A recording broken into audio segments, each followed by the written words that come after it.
Собранието на Република Македонија денеска ја продолжи конститутивната седница на која се дебатира за избор на председател, заменик на председателот, членови и нивни заменици на комисијата за прашања на изборите и именувањата. На дневен ред на седницата е изборот на председател на Собранието на Република Македонија, а утврдувањето на предлогот за состав на комисијата за прашања на изборите и именувањата е предуслов за избор на председател на парламентот. И денеска бројни реплики и контрареплики од собраниската говорница, каде повторно најактуелна тема беше така наречената тиранска платформа и договорот и нејзината содржина. Точката за геноцид тема на препукување помеѓу Илија Николовски и Зоран Илиовски. Господинот Илиовски, со оглед на тоа дека ме прозвавте дека сум генерал и дека како припадник на армијата на Република Македонија, дали би гласал, тоа беше прашање, дали би гласал за геноцид?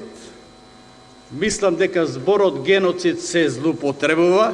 Идниот премиер ја покажа програмата на идната влада и во таа програма никаде зборот геноцид не е спомнат. Деновиве министерот за надворешни работи на Албанија директно се огласи и побара платформата да влезе во уставот на Република Македонија. А ако колега точно програмата, тоест платформата немате прочитано, јас би ви советал да прочитате, бидејќи внатре јасно и гласно се бара да се осуди геноцидот врз албанскиот народ.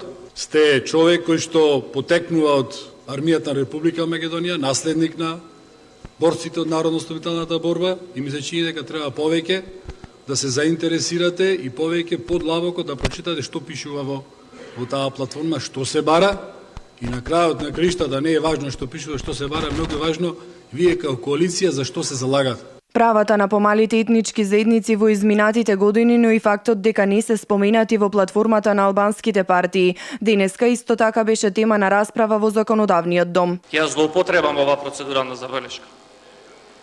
Доколку навистина се грижите вие за помалку бројните заедници, каде бевте 10, односно 11 години во спроведувањето на Охридскиот рамковен договор, каде бевте за загарантирани места во собранието за помалку бројните заедници?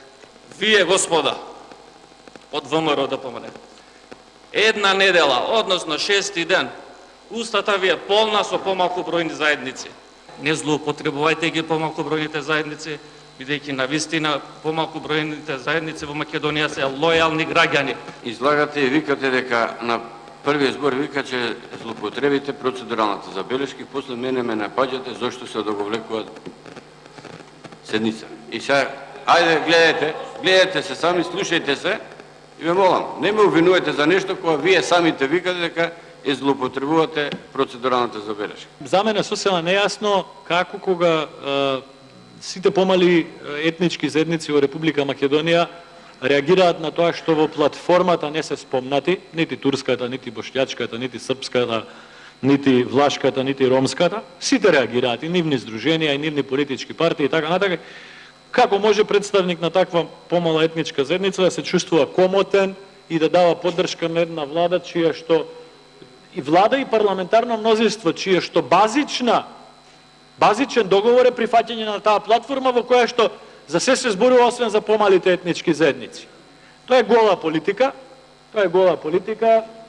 и голи ветувања, веројатно, кои што повеќе имаат лична димензија од колку што имаат етничката димензија. Конститутивната собраниска седница почна на 30 декември 2016 година, но беше прекината, бидејќи не беше обезбедено парламентарно мнозинство за избор на председател на законодавниот дом.